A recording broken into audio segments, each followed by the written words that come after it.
What's up, everyone? Welcome to Simulation. I'm your host, Alan Sakian. Today we have the pleasure of sitting down with Steve Hoffman.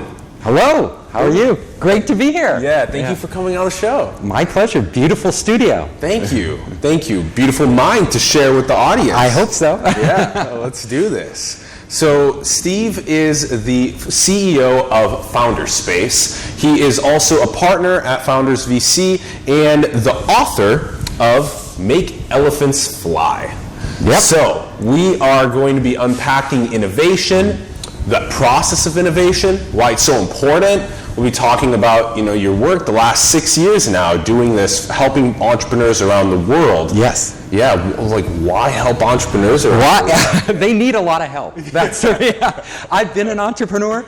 I screwed up a few times, had my share of troubles. Yes. I know how hard it is to do anything new, right? To do anything on your own. Being an entrepreneur, everybody's an entrepreneur. Like if you want to do something new, if you want to start a charity, if you want to start a rock band, if you want to be an artist, if you want to, be the next Jeff Bezos, you're an entrepreneur.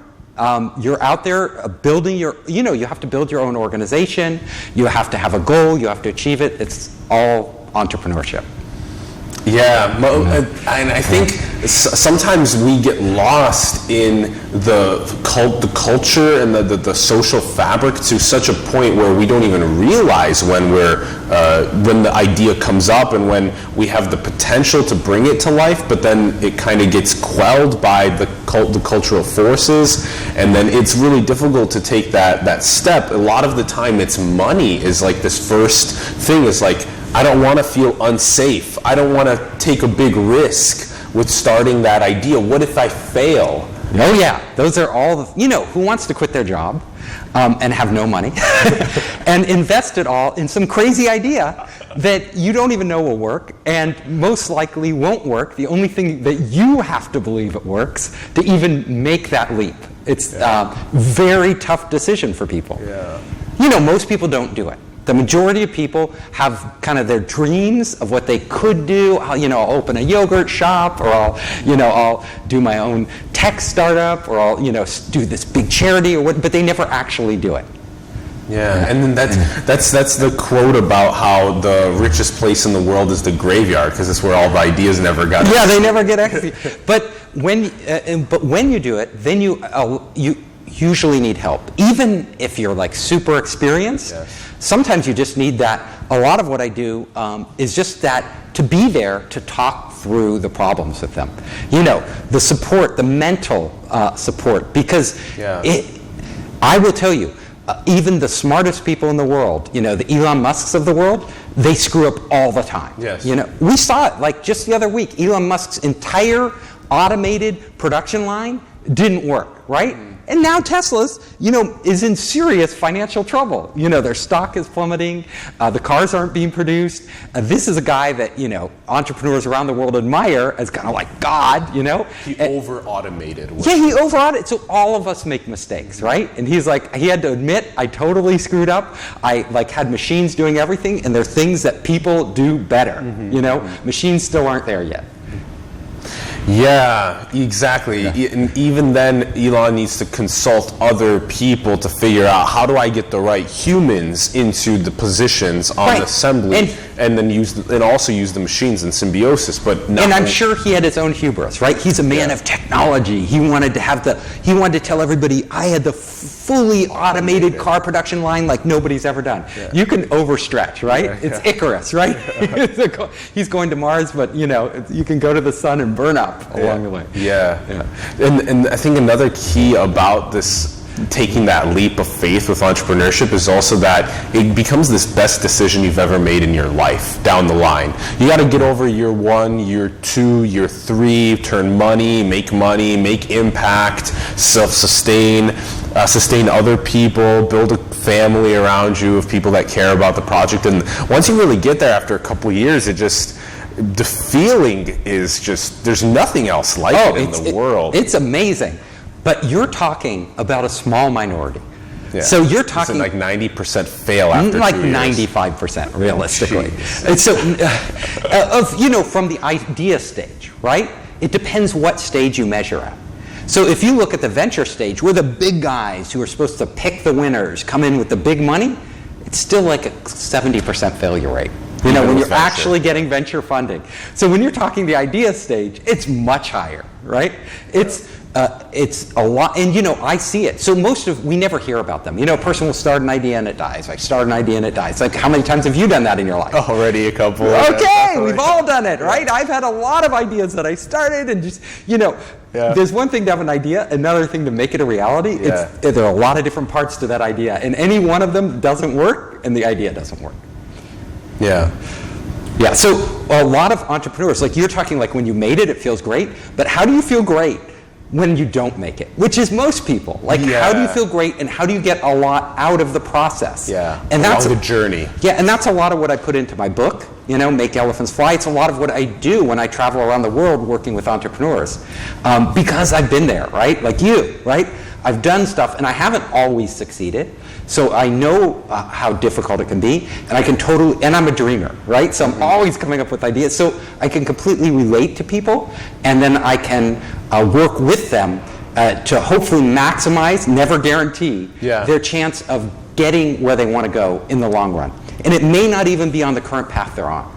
A lot of times it's the whole process is switching paths, switching again until you finally kind of find something where you can break through. Exactly, It almost seems like it's inevitable that you end up switching paths and then the breakthrough, because there's so many ideas that one has to go through, and so much of that entrepreneurial process that is different across those things, but also similar to where you've learned a lot, that way you're not repeating the same mistakes, and hopefully you have good mentors around you, other people that can help guide you. You bring this up, I think it's really important, is that source of mentorship and emotional support along the journey, because that seems to be I mean, imagine being there by yourself, maybe one other person, and you're really, really gunning at wearing 12 different hats. Yeah, and you're draining your bank account. Yeah. You may have borrowed money from family or friends. That's an added stress, right? Yeah. And then you're hitting obstacles, and people will tell you, no, it won't work. It won't work. Or you think, like your own, that voice in the back of your head, the doubter voice, right?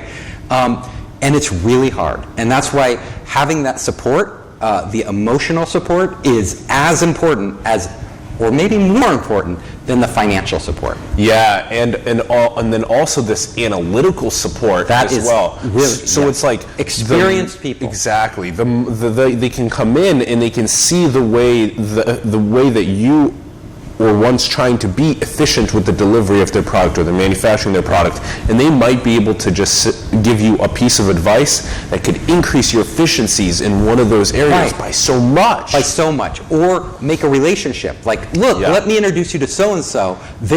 Like, I know you're having manufacturing problems, but this person deals with it all the time. Like, these factories in China aren't producing your product the way you want. They keep screwing up. Well, this person will get you with a factory that does it, and they'll manage the whole process. There are people like that an entrepreneur wouldn't even know. Like, they just, randomly pick somebody to partner with, and it may not be the right partner. Yep. Or their own experience, when I hit this obstacle, I hit a similar obstacle, this is what I did. This is how I got around that obstacle. Do we have a shared wisdoms of entrepreneurship yet? Like a fundamental principles? Well, we have kind of like what you Well, we have a lot of books. Right? So my book is one piece of it. Being an entrepreneur is very complex, right? There's many different elements to being an entrepreneur, and different authors have different perspectives and different experiences. I wrote my book based on, doing 3 venture-funded startups, teaching hundreds of startups around the world. That's my experience. There are other great people who will give you their experience, like they're more focused maybe on marketing or growth hacking or sales or all these different elements. Entrepreneurship isn't one thing. It's all these different disciplines. And so what I tell every entrepreneur is read as much as possible. Just immerse yourself in books, and then, because what you're doing is you're getting the distillation of the best ideas of super experienced people. Even if you had those people as mentors, it will be a different type of help. Yeah. Because the good thing about mentoring versus books. So books, if you want the knowledge, the core knowledge, there's no better way to get it. Like if I meet you, you're not going to brain dump all your knowledge on me. That would just be like crazy. You're just not going to do it. Sometimes we do try to to each other. Yeah. But that would just be overload, right? Yeah. You would say, go watch my videos or go read my book, right? That's where it all is.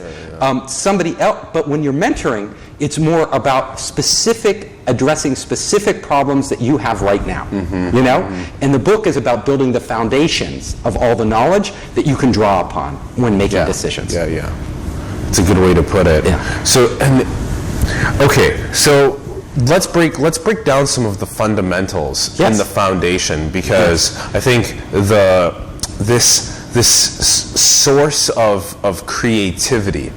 Yes, Ron. That is creativity, right? When we talk about the idea, what is one of the ways that you talk about the idea? You say the idea has you, right? Yes, you have the responsibility to the idea. It's not necessarily your idea. That's where we get lost in ego. When we come up with a brilliant idea, we think it's ours, but we fail to realize you're just privy to this idea. It's your responsibility to let it manifest or give it to someone else, but don't ever get lost in believing you're so wonderful you came up with this great idea. That is exactly what I tell my entrepreneurs. Right. Awesome. So I tell them, many of the most successful companies and people in the world, it wasn't their idea. Like Elon Musk, we were just talking about him. He didn't start Tesla. Like, that wasn't his company. He was an early investor. Travis Kalanick, right? He didn't start Uber. That wasn't his idea. He got all the credit, right? But it wasn't even his idea. Most of the people out there, Microsoft, with Microsoft Windows, that wasn't his idea. He borrowed it from Apple. It wasn't Steve Jobs' idea. He borrowed it from Xerox.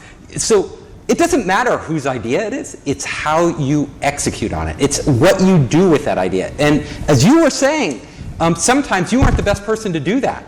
You aren't the best person to take your idea to the next level. You need to bring those people either on your team or hand off your idea so it can actually have a life. Then people think they're stealing an idea. It gets real complicated. People keep their idea to themselves. We all steal ideas. Like, stealing ideas is how we evolved as a civilization. Like, if we did not take each other's ideas and build upon them, we would still be living in caves. So I say if people talk about, I'm worried about stealing ideas, I was like, there's a million ideas out there. People will steal yours and you'll steal theirs. All that matters is what you do in the world. Just go out and do something and don't worry about. In fact, it's a gift to the world. Let's do a peek into history. I think this is important to do. When you're a tribe and you see that another tribe has figured out how to do something, like farming or weapons or whatever it is, right? Navigation, you're going to copy them. If you don't, shame on you, right? Your tribe is going to fall behind. So the entire world is a giant Xerox machine, right? We're copying everything. and then we're improving upon it. Right? Incrementally improving upon everything. Everything out there. Facebook was a copy of MySpace and Friendster, and you go on back. All of these things are copies of. You can always find where they copied. Every great artist is a copy of previous artists, influenced by them, taking it in a slightly new direction, putting their own stamp on it. Exactly. What we're all doing. I'm copying every day. That's why I tell you, read so much, absorb knowledge, go to museums, meet super interesting people, have amazing conversations, because that gives you all the raw material to be creative. It never comes from within you. Like, it doesn't. It's a combination of the structure of your mind and all the different external inputs and how you recombine it. You're the combination machine.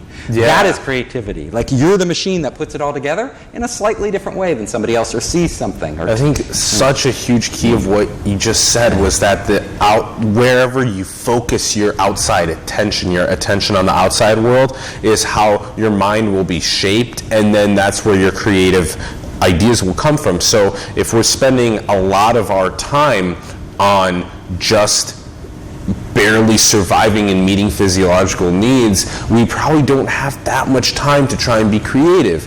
And that's why a lot of great works of art weren't created in our early history. In our first, couple 100,000 years, it's all in the past, few thousand years, where we had the resources, the means, and most importantly, the time. If you're living hand to mouth. Hand to mouth. Ooh. Hand to mouth. You do not have a lot of time, right? You're just like get food, survive. Yeah. Oh, that's a good. That's a good way to put people to describe the process of not having the ability to have time to be creative. Hand to mouth. Yeah, and a lot of people are doing that now, and unfortunately, the gig economy and things like that make it difficult. Because you're getting paid not enough money, so you have to work all the time. And with the gig economy, it's like the labor laws don't really apply. So you might be working 3 different gigs, driving Uber, delivering pizza, working in a restaurant, just to get enough money to survive. It doesn't leave you the time to actually really use your mind for what it was, for all the full potential it has. Yeah. It also seems that is so applicable to children as well, because they have all of this beautiful creative potential at such a young age, and then it's like, here's the iPad, and then here's mom and dad to make money. They're gone for 12 hours a day because they have to commute to work, and there's no parental guidance to creativity there, and then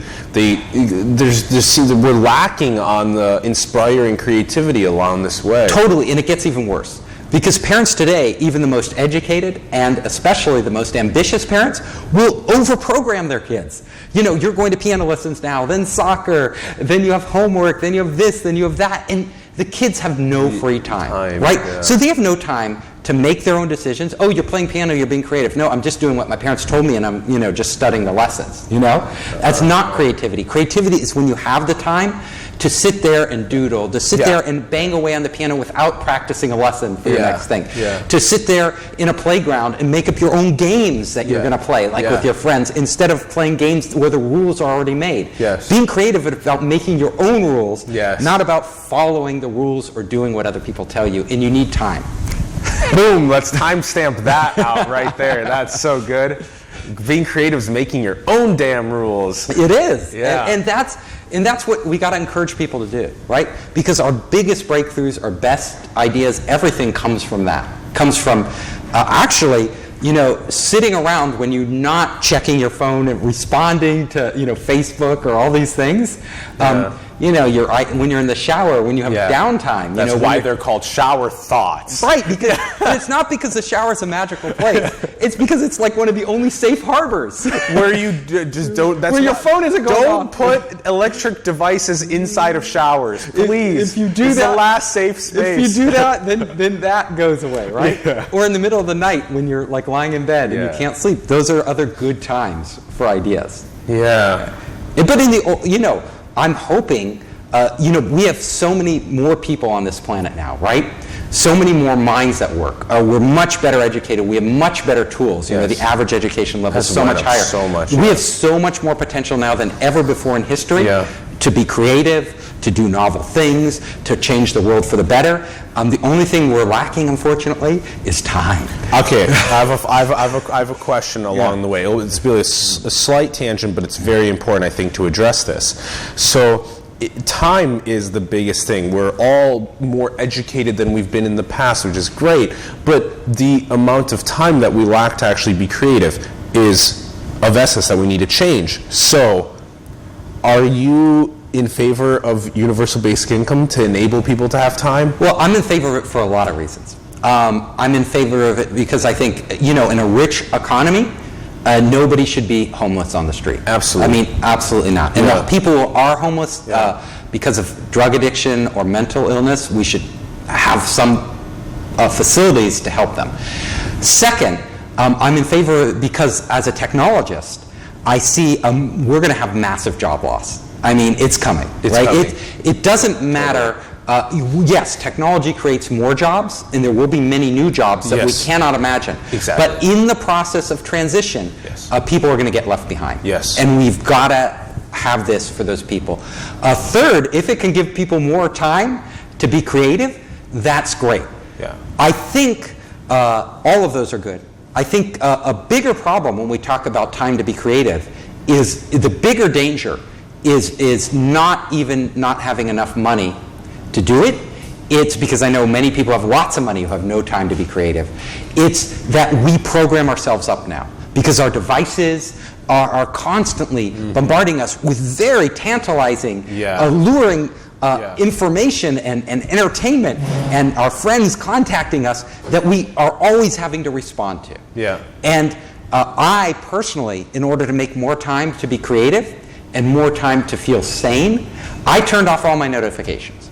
I have no notifications on my phone.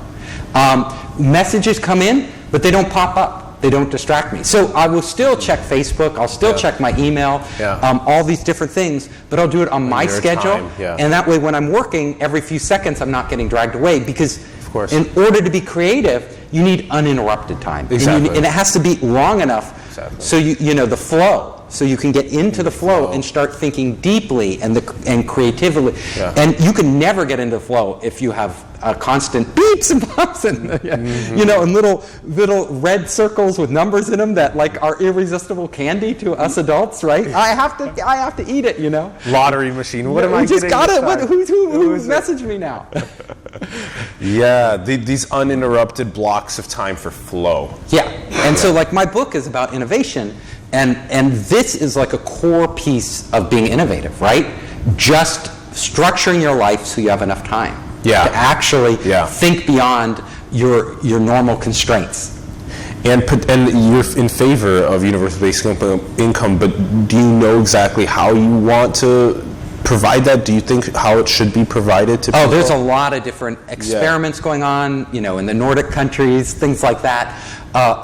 I don't personally haven't spent the time to research. I mean, there are many different ways to institute it. And I'm not an expert on that, but the core concept, absolutely. Cool. We need to figure this out, and we need to figure it out in a way that people, you know, I'm a personal believer.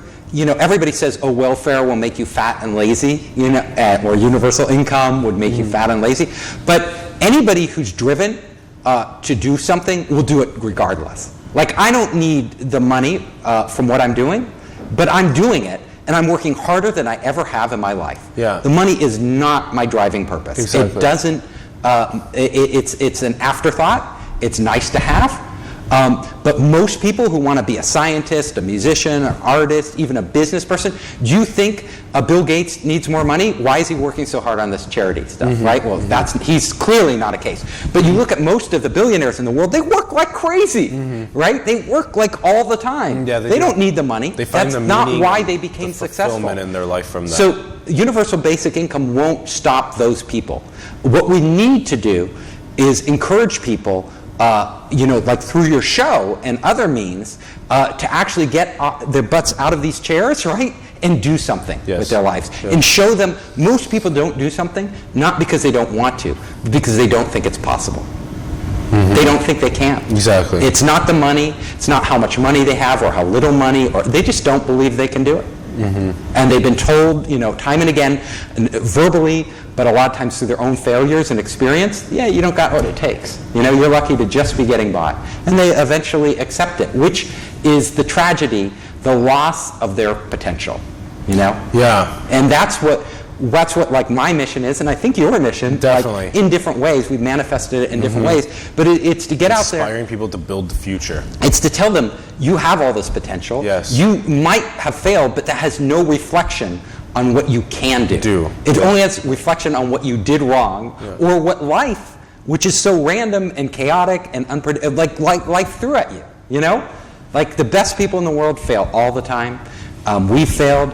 But the people who actually end up doing something just get back up. Like they're knocked flat on their back, they feel horrible, they have self-doubt, and they get back up and they're going again, you know? They're figuring some other path out. I'm overwhelming you. The show is so about that. to inspire people to build the future across all these different industries. And why do it? That self-actualization is unprecedented. There's nothing that brings you more happiness to life than unleashing your potential from within you into the world, and knowing that the sources that you're looking at the external world are shaping your mind in a very beautiful way. That whole process is so incredible. And to inspire other children to have that is definitely a huge premise of both of us. And across the world, we're not just caring about just the United States. We care about everybody in the world, because there's so much different creative potential across the different cultures in the world.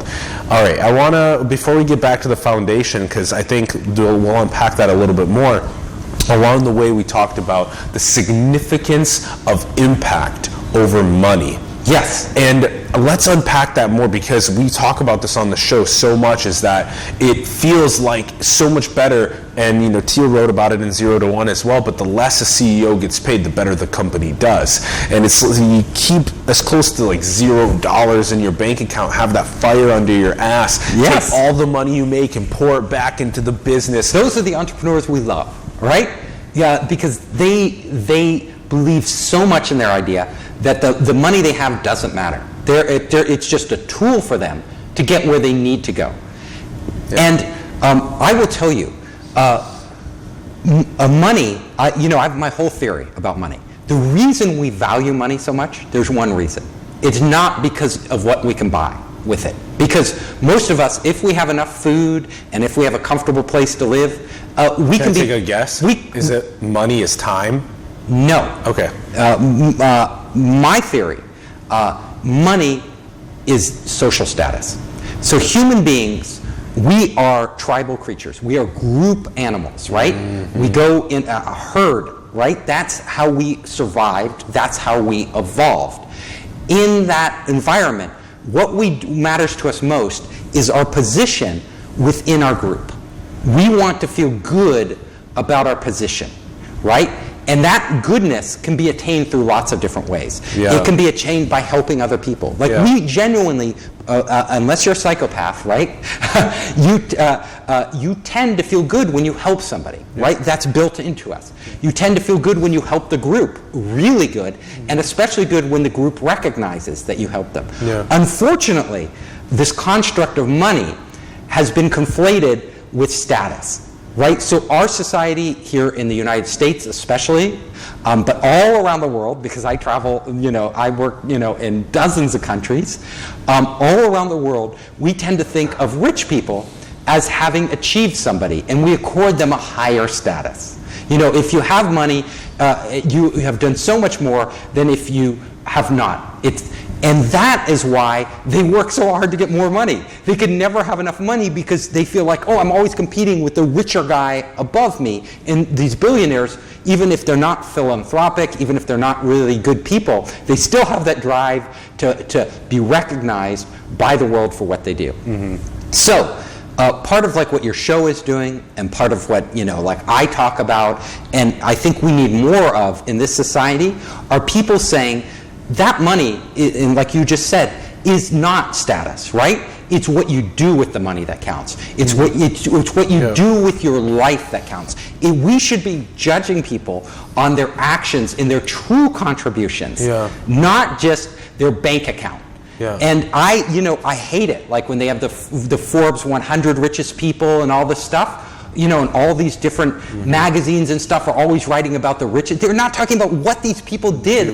I want to see the 100 most amazing people who did the most amazing things, even if you never earned $1 in your life. That's what I care about, not the richest people in the world. That's the wrong message, and we keep sending that message. We send it through our commercials, buy this expensive car, do this, all these things, go on these vacations, because that defines who you are. That doesn't. Like what you said, people throughout history, there was hundreds of thousands of years where money didn't exist, right? Mm-hmm. Money didn't exist. Yeah. So money is just a proxy for our accomplishments in life. In those hundreds of thousands of years, we evolved through what we did, not through money, right? Now money has taken over as that, and I think that's one of the great weaknesses of our culture right now, and something we could fix. So well said.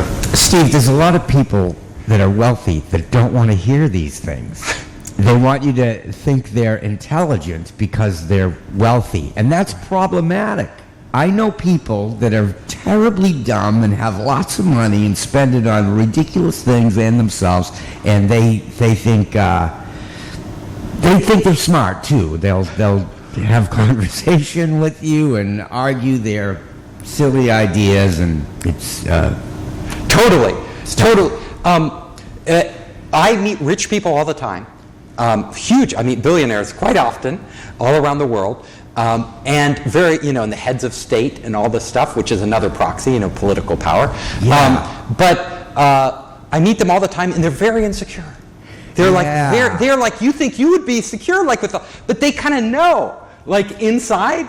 A lot of times they get there through politics, right? Get in a position, get the head of a bank, through political maneuverings, or they made money. I know some very wealthy people who just happened to have the right thing at the right time. They weren't brilliant, but they were at the right place at the right time. And some of them, there's different types of intelligence too. Some people are very smart with financial things, but they're very stupid when it comes to their life decisions. But they wind up with a lot of money, end up being incredibly unhappy, wasting the money. Their marriage falls apart. They have no relationship with their kids, and all these things. You have to laugh. It's it's terribly sad. I mean, it's sad. I can't be sad about it. It's hilarious. Wealthy, miserable people. No, but I think is the most funniest thing. It is. It's funny and it's tragic. It's tragic because they think that they want to believe, like all of us want to feel, whether we're rich or we're poor or we're somewhere in the middle, we want to feel our life means something. We want to feel what we're doing has real value. And a lot of them thought when they became very wealthy that would fulfill them. And then they find out they get there, and it's kind of a hollow promise. So for all of us, how do we get to they've done many psychological studies, and the one thing that consistently fulfills people the most is your relationships with other people. And it comes back to what I said, my theory of the tribe, right? It was all about the relationships. It was about how you interact, the quality of those relationships, what it means within the context of your group. That is the one thing that will consistently fulfill you. And you can have those relationships at any wealth level. You can.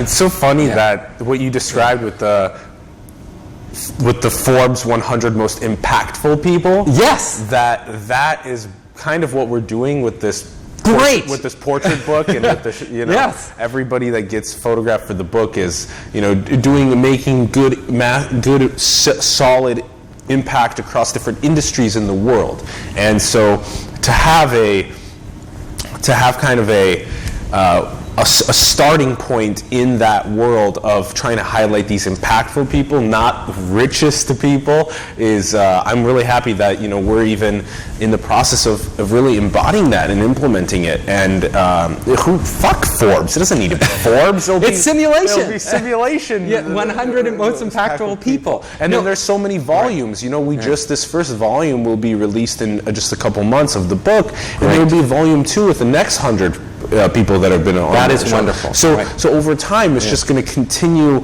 adding up in terms of the amount of people and highlighting them and getting them and inspiring children and young adults to look through that and be like, it's actually about the impact. It's about not the impact. About the money. It's about what I do. It's about the relationships I build. It's about how I positively change society. All these different things. Those are what matter. Yeah, totally. And this is a huge one to continue unpacking, and I know we can spend impact over money. We can talk about that for a whole episode just by that itself. Yes. And this is so funny because we haven't even talked about China, and that's a whole episode of itself as well with your immersion into that technology culture and everything that you've been learning.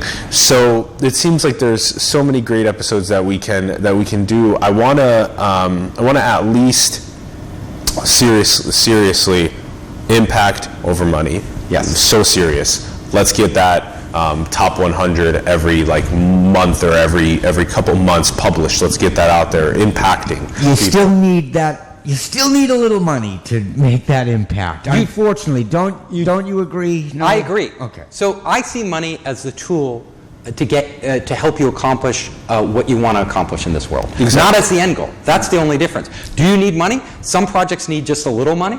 Some need a lot of money, right? If you're going to send people to Mars, that's like an insanely expensive thing. Can you get that money?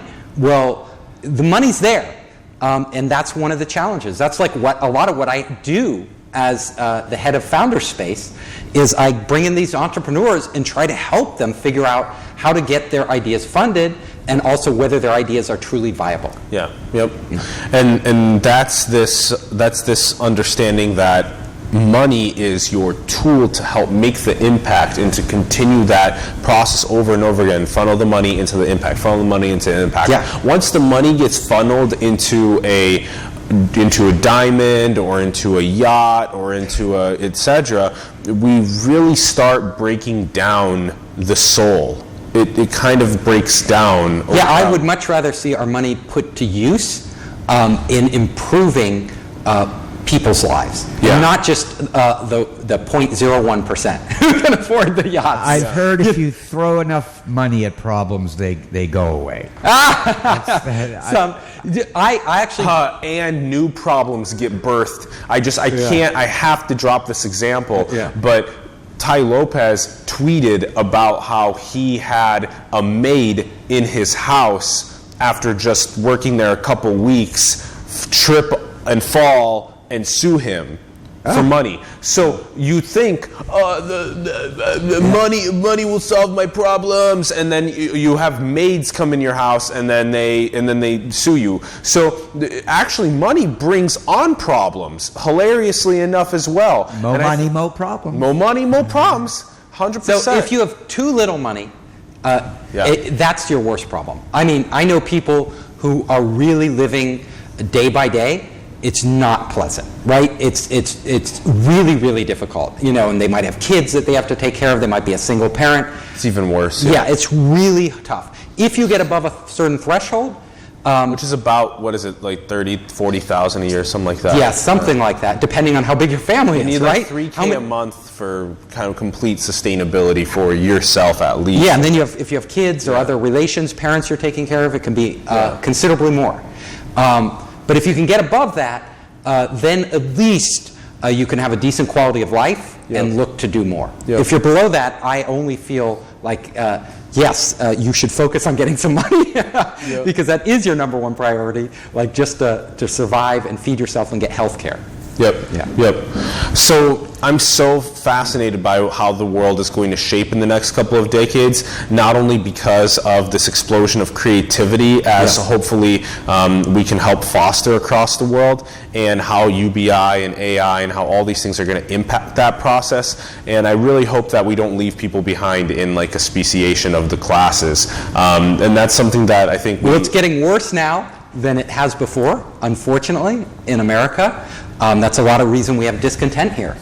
And it needs to be addressed. I don't think it's being addressed at all, personally, right now. I don't think we're doing... Unpack that a little more. Well, trade wars aren't going to solve our problem. Yeah, trade wars are going to jack up the prices, and they're going to be retaliatory. So our goods will be taxed, and their goods... Everybody gets taxed. Well, the one thing we've learned, if you study economics, which I have, is that lower tariffs and stimulate trade, and trade makes everybody wealthier. It's not, our jobs were lost in the 80s. Our jobs were lost by cheaper labor overseas. The only way to compete with that is to lower wages here to what they are in other parts of the world. And that's not realistic for an advanced economy. Now, China, you think they stole all our jobs. Well, they're like losing jobs now to Southeast Asia, where the wages have come up a lot in China. And now they're terrified of undergoing what we just went through. So slapping tariffs on China, which isn't even now our problem, it's now Southeast Asia where all these jobs are going.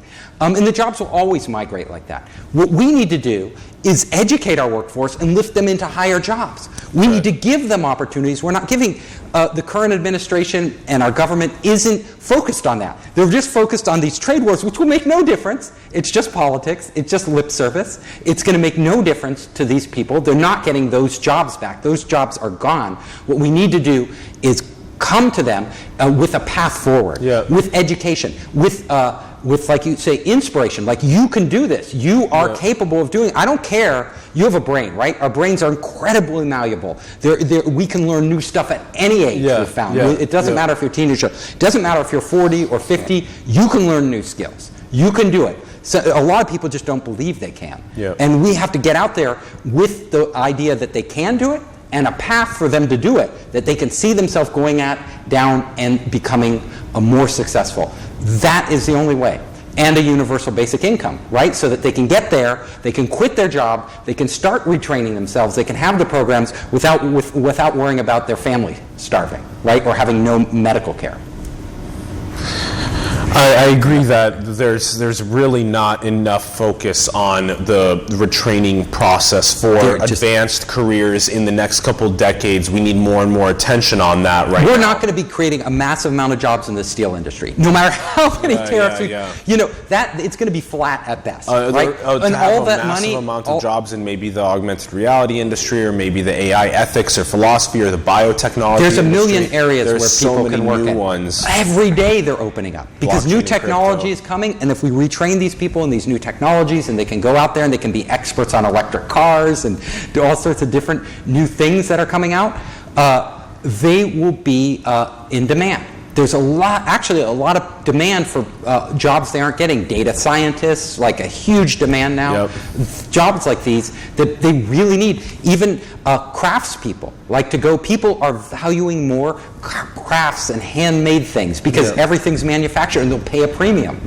We can go back to training people to be real wood carvers, stonemasons. They can actually earn a good living, but they need to learn these skills. The essence of this question kind of boils down into how human can we be about having an honest conversation about where we should go. And I don't think we have enough global conversations about where we should go as a civilization and how we should get there. And so that in its essence is so much of our problem, is just not being able to have open, honest conversations about working together. You're doing it now.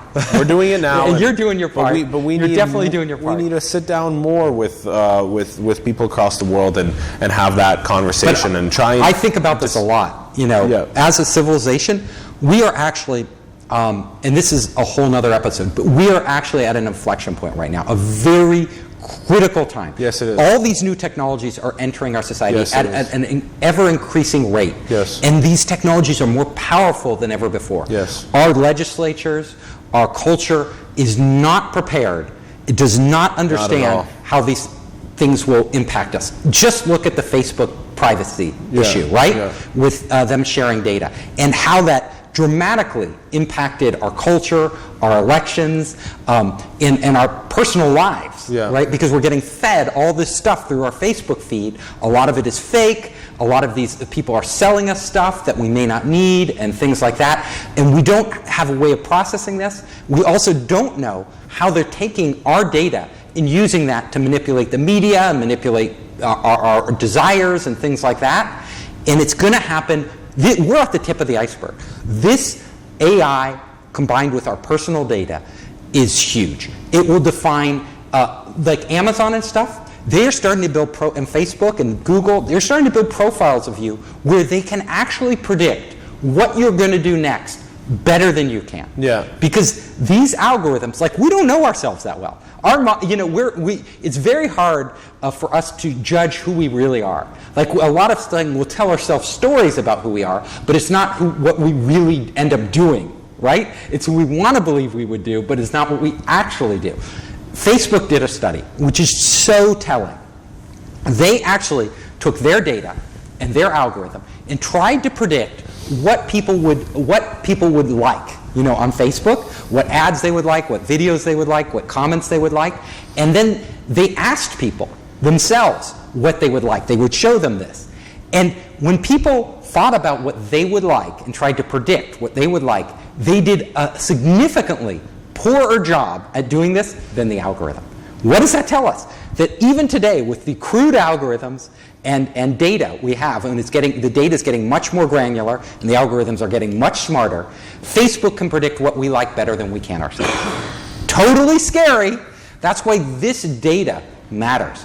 Getting control of our data, all these new, what does AI do in our society? We need to have open conversations about this all around the world.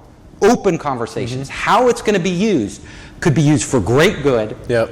And changing, dealing with climate change, dealing with all these social problems around the world, or tremendous evil. And if it's used for tremendous evil, we're in trouble. Yeah. And we got to start thinking about that now. It's an inflection point, like you said, and it's the most important inflection point that we've been at, and it's going to shape our culture the next couple of decades, and we talk about that a lot on the show, and it's seriously such a pleasure to have you and talk to you about all these different things. Thank you. Steve, let's wander you down just like a quick couple of our simulation questions. How about, do you think that we're alone in the cosmos? Probably not. The odds, I keep hearing, I read about this a lot. Well, I read about a lot of things a lot, but I read about the cosmos, and it used to seem like there was a certainty. There were other, not just life forms, which almost certainly there are, but intelligent life forms on a level or even above human beings. It seemed like that was almost a certainty. Now, I've heard some recent reports that life on Earth may be much more rare than we thought it would, because of some chemical combinations, and I forget which element it was, but there's a certain element that went into making our planet that isn't, I think, was it potassium or something like that, or phosphorus, something like on that level. I forget the exact element that is very rarely created in the cosmos in the quantity that you would need to have life on Earth. And then I heard other reports that getting a planet that orbits a sun like ours at just the right in just the right orbit is also much more rare than we thought. So the conditions for life on Earth may in fact be incredibly rare. But even with that, there's probably still intelligent life on Earth. Would we ever connect with that life? Or is it so distant, so many billions of light years away, that we'll never make contact? Maybe. Now, making contact with the other life could be catastrophic for the human race. If they're anything like us, I don't want to meet them. Honestly, have we been good to all the animals on our planet, all the lesser species? Have we been kind to them? Are they thriving? No, they're dying off by the millions, like every year, right? Species are going extinct. And the others we eat. We keep in like factory farms and kind of torture and fill with drugs and process and consume without giving them any quality of life. Do we want a species like that coming to our planet? God forbid, right? A species like us should come to our planet. I don't think they'd be very good stewards of our planet. Certainly we have not evolved yet. Maybe we can raise our consciousness and evolve above that, but right now we've been pretty awful. So making contact with another life form is not one of my dreams. Because it's a lottery out there, right? And the odds are that they would have evolved to be pretty aggressive and may not be kind to us.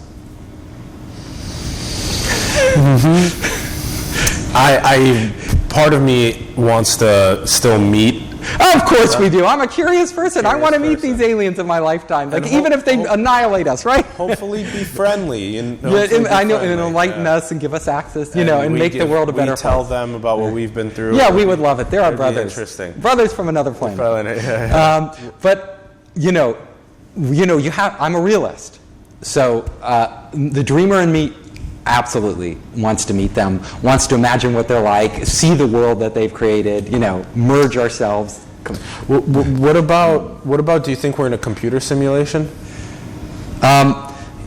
People say that, like Elon Musk, and, we all saw The Matrix. We can't know. It's the same as asking, can God talk to me? Until God has talked to you, you don't know, right?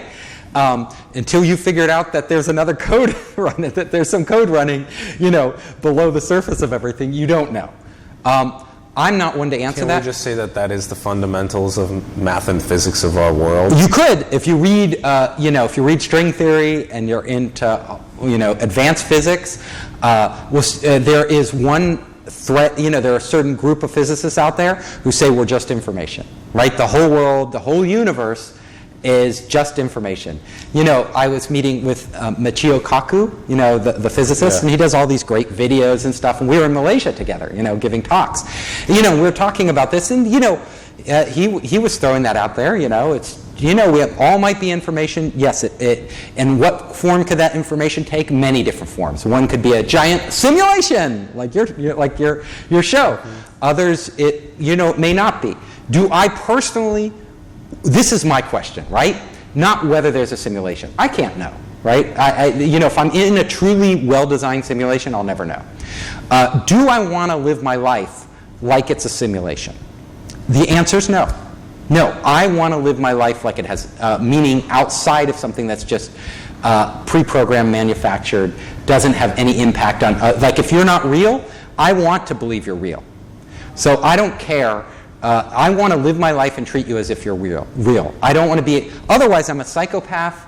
I'm a combination of psychopath nihilist, right? I'm a nihilist because nothing has any meaning, and I'm a psychopath because none of you are real. I could just use you. I would argue and say that it's important to tap into the fabric of reality and understand that, and there are likely ways to hack into that and figure it out. And then once you do that, even if you figure out that it is programmed. Have you figured it out? No, but, okay. but even then, once you do tap into it and start to figure out that, oh goodness, there is a But program. how can you know? I think how that can doesn't you know? actually affect the way that you act in the world. You act in the world the same no matter which accordance, but it's still fascinating to know and to try and figure that out. Could you act in the world? This is a philosophical question, right? If you knew the world was a simulation, would it fundamentally change how you act in the world? You're positing that Sure. it won't. You say you'll go back just to how you are. Sure, there would be some sort of desire for explorative change, but the thing is that you would need to be able to go back to the moment in time.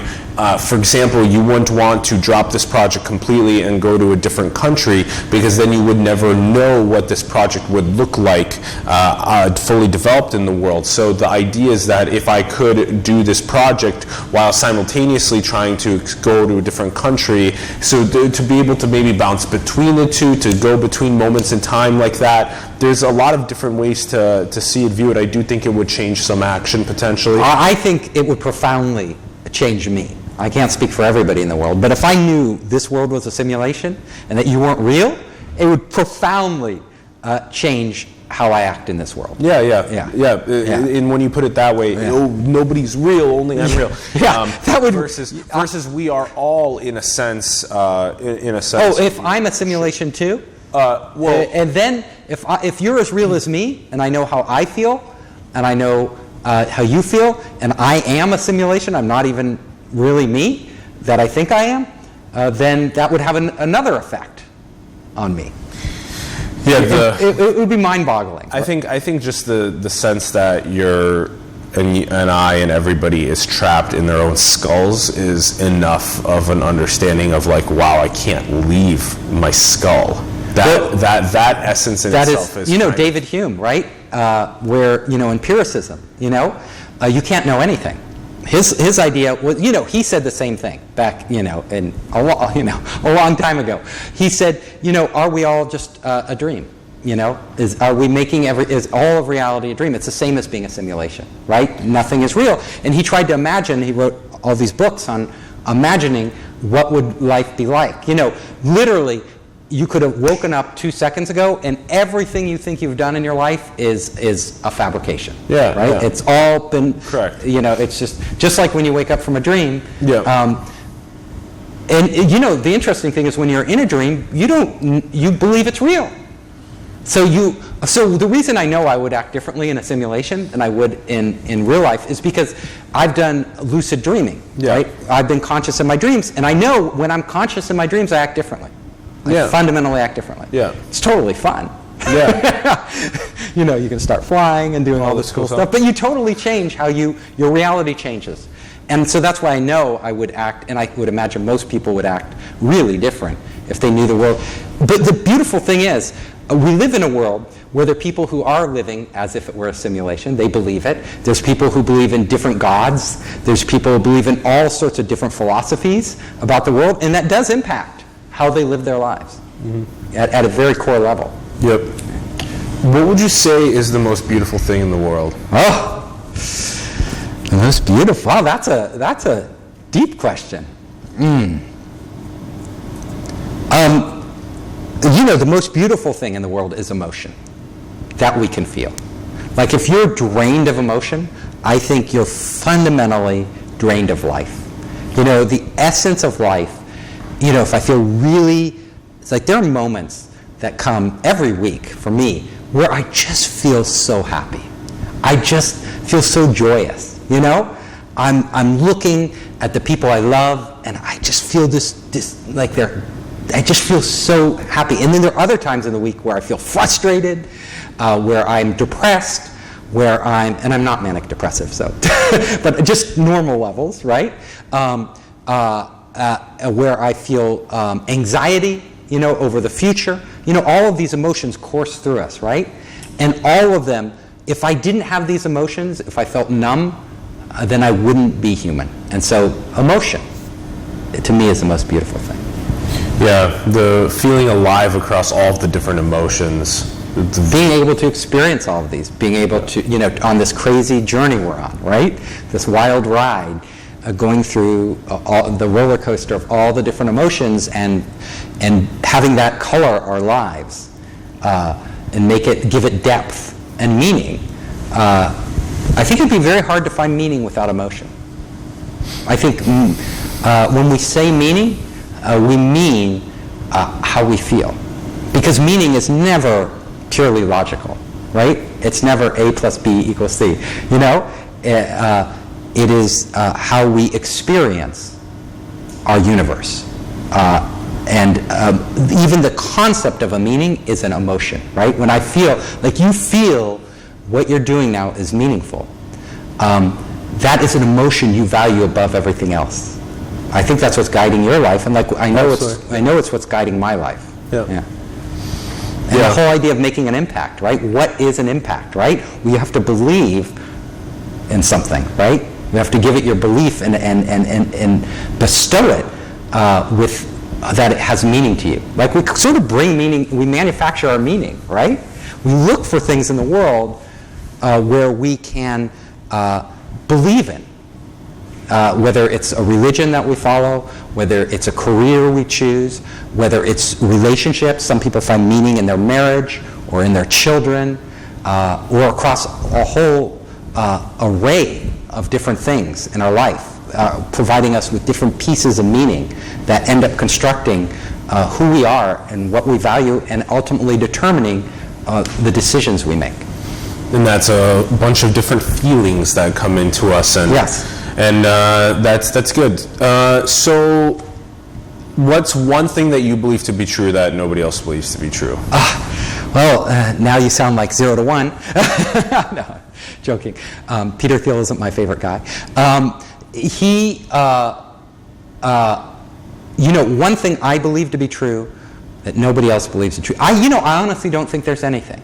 I mean, nobody else believes to be true. I would be very arrogant to think that I had a thought. What about very few? That all these brilliant minds out there didn't have before me. Maybe few people believe to be true.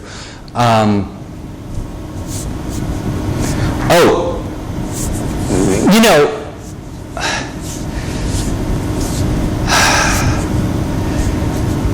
live my life. I try to think deeply about how to live my life.